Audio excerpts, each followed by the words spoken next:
Hi, everybody.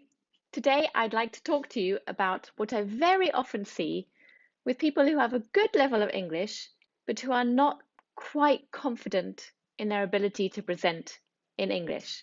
And they do something like this.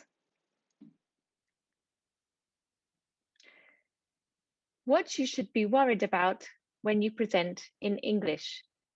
Should you be worried about all the mistakes you are going to make? Should you be worried that the audience will notice all your mistakes? Should you write everything on your slide so that it's correct, hopefully, and the audience sees that you can speak English without making any mistakes? How did you feel about that? Was it great? Probably not.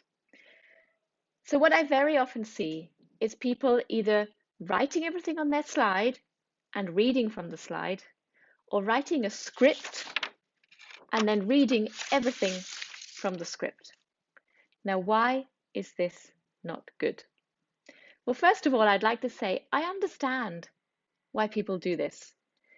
It's because you are very worried about making mistakes in English. But is this really what you should be worried about? What is more important than that? Let's think about your audience. When you're presenting, you should be thinking about how to engage your audience. We all know that reading from a slide is not engaging your audience. In fact, you could just send the slides to your audience as an email and not bother to present at all. Your audience wants to hear you interact with them. Your audience wants to be invited to participate, whether actively or more passively, just by thinking about things. And you can't do this if you're reading a script or if you're reading from your slides. In fact, your audience will notice less you making mistakes if you are engaging them in other ways. And secondly, your voice. This is so important. When you read from a slide or when you read from your script, your voice is not natural. Your voice changes.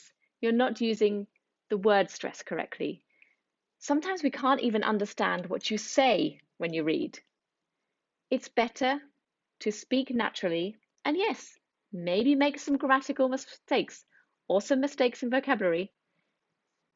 It's better to self-correct while you're speaking than to read a perfectly prepared script, but we can tell that you're reading.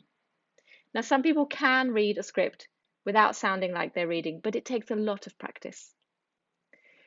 If your English is good enough that you are being asked to present in English, trust me, your English is good enough to rely on only some notes, to rely on slides maybe with just some pictures on, or maybe just a couple of words. You can do it. Yes, maybe you'll make some mistakes, but does it really matter? If you'd like to actually practice some online presentation skills, I'm opening a program starting on the week of 8th of March, and we'll be having a webinar every week for 5 weeks. In between, you'll be asked to make a video working on what we have done in the previous webinar, and I will give you personalized feedback and tips on what you can do next. So please follow the link if you're interested, and I hope to see you soon.